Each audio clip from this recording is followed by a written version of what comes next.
Hi Sagittarius, welcome to Higher Source Tarot for a tarot reading for all Sagittarius, Sun, Moon, Rising, and Venus. Thanks to all of you for all the support. I hope you're off to a great start in 2023. If you're new here, welcome. I post new readings on Friday, then again on Monday. So if a reading doesn't fit, just come back in a couple of days. You can watch a new reading. Fridays are always a general reading. So today's reading will bring in aspects of money, love, travel, and everything else. Mondays are different every week, so you're just going to have to come back to see what that's about. Now, if you like tarot and you like the channel, I'd love to invite you to subscribe to Higher Source Tarot. And thanks to everybody for hitting that like button and dropping comments. It does something to the YouTube algorithm so that more people will see the reading who are looking for it. All right, what advice do you have for Sagittarius? Sun, Moon, Rising, and Venus. What does Sagittarius need to know, please, for the best and highest good of all involved with Sagittarius? Messages for Sagittarius, please. So we will start here with the tarot, then we'll have the angel answers. You've got the King of Pentacles, the Ten of Cups, the Sun, the Ace of Swords, the Six of Swords, Ten of Cups. I like that, right with the Pentacles. Ten of Cups, Ten of Pentacles stacked right on top of each other. Five of Wands and Eight of Wands. Now, I get for somebody here, there's travel coming in. I do feel like you might have a little bit of a chaotic aspect with that Five of Wands. So do your research ahead of time. If you're going to a certain airport, maybe look at your app and figure out what your transfers are. Pay attention if you have layovers, how long those are, especially if they maybe book you on something, or before you book on it, make sure that you have enough time to transfer. So I just get that. It might be for only one of you, but do your research, they say. So with this, we have earth, fire, water, air, all the elements. But we love that energy of the sun, especially with these two tens. You've got a new beginning coming in here. Now, for some of you, if it's a relationship and you meet somebody new, this is a partner for life. The King of Pentacles is it.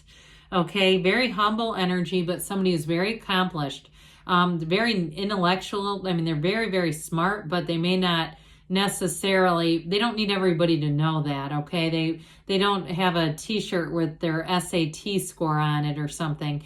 But with this King of Pentacles energy, it's also somebody too who's really good with money. So I feel like in terms of who you're meeting, it's somebody who is they're not debt heavy, okay? They're not running around with lots of debt and showy stuff, trying to create an image. But with this, in terms of work and moving forward, I do feel like somebody here is going to have money to travel, and it's going to be exhilarating. There's like, especially if you haven't had a vacation in a long time, I do feel like this is going to bring it. Now, this is also, he has the Midas touch. So those of you too, if it's something to do with a job, I feel like if your income is somewhat variable, I feel like there's going to be an increase here. If you're doing something, even a side hustle, you may find that all of a sudden the workforce for that side hustle drops off and you have more than you can handle. But I do feel like it's going to be up to you. It's not like you have to do it.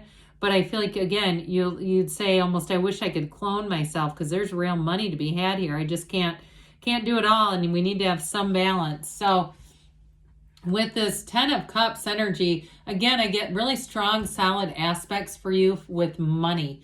The Ten of Cups is rather subjective. So even though it is the happy family card, it's also, in terms of being subjective, bringing in something you really want. Tens are dominion, their power, their new cycles.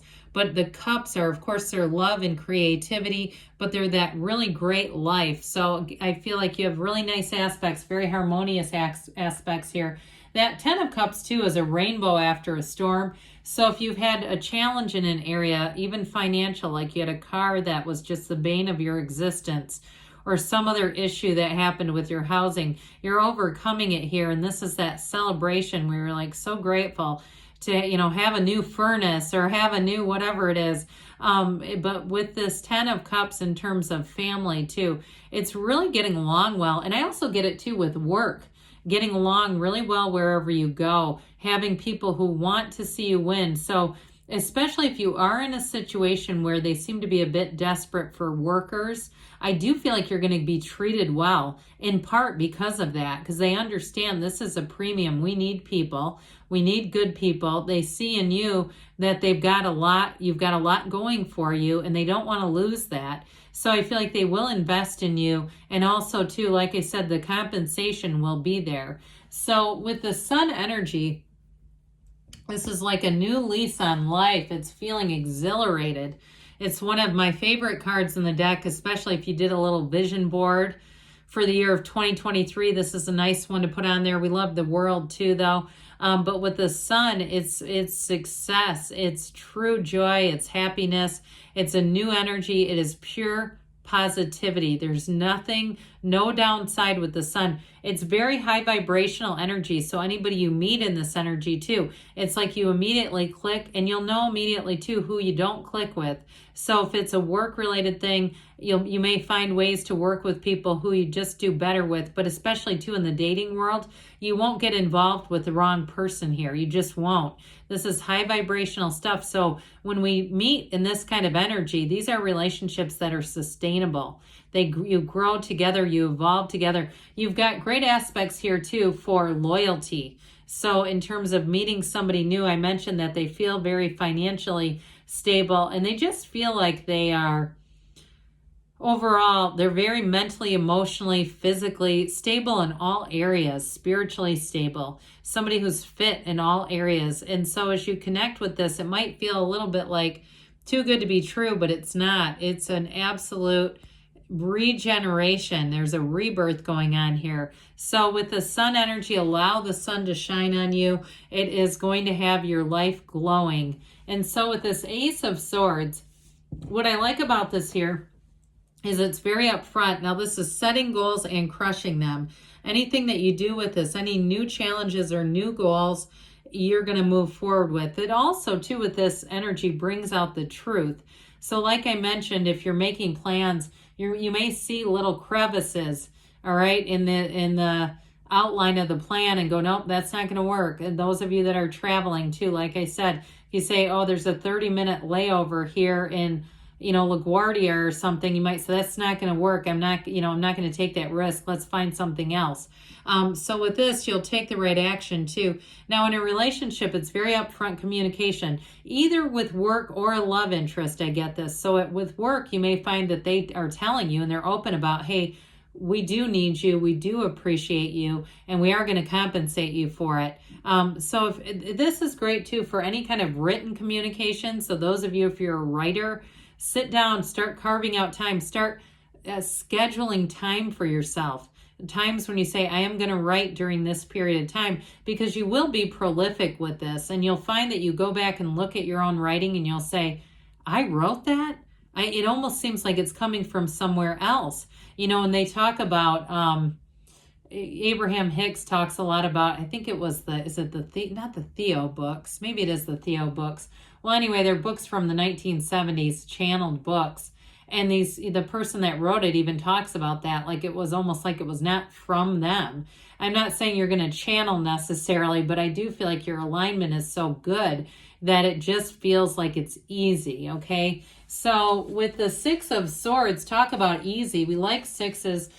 They are symmetry. They are harmony. You've got very harmonious aspects all the way through, but this brings you out of a bit of a tumultuous time. So again, if it was a little bit of debt over the holidays, you're going to be in this place where you kind of button things down and it's smooth sailing as you go ahead financially. And so with the Six of Swords in a relationship too, that upfront integrous communication is going to carry things a long, long way with this. It's having a true partnership and it's moving forward no matter what. So the Ten of Pentacles, again with the harmony, this one's the Wealth card. This is a beautiful energy, everyone getting along. It also too can be money from an unexpected source. So those of you that say, yeah, I'm not starting a new job, you may be surprised to see your same old employer actually acknowledging you. with this energy. So allow it to come into your awareness. And like I said before, in an energy in terms of a relationship, you're really in sync with this person. There are times where you might feel like you're the only two people in the world together, and the quietness, the stillness of your souls comes together here, and it really is a deep connection. So I mentioned before, you have a little bit of chaotic energy. Fives are about change. So some of you too, if it's a work thing where people have walked off the job, or like I said, they were just having trouble getting enough people, I get this kind of energy. So you may find that you get pushed up the ladder pretty quickly. Somebody here where you find you were hired for one thing and all of a sudden you're doing things you don't even think you're skilled enough to do, or you don't feel like you have the background for. Well, ready or not, here it comes. But others of you too, like we were talking about with travel or something like that, I just feel like they keep saying, do your research. You've got this Eight of Wands, which is going to be great communication with the Ace of Swords. So changes are going to happen quickly. This is brace for change. And so, but overall, eights are great because their momentum, their vibration, their rhythm, and this one, the underlying quality is unity. So it moves things forward, but as it does, it brings your life together. So it brings everything together, and especially in a loving relationship. That's the arrows of love. So let's see here what the angels have to say for Sagittarius, please. Messages for Sagittarius. Advice for Sagittarius, please. Does Sagittarius need to know, please? You have no need to worry. Well, I would agree with that. You've got these new cycles coming in that bring in an absolute dominion and perfection. So allow it to be so. They say forgiveness here. Now, there's not a lot of conflict, but with that Five of Wands, minimal conflict. So it may be just about not engaging in it too much and allowing it to get bigger. Meditation brings answers. We didn't talk a lot about that. So it's important to quiet the mind, bring in that alignment, get centered, because they say you are ready. And we've got a yes. You create your own reality, Sagittarius. You can have, do, or be anything. Good things are on the way. I love you, and I'll be back again soon.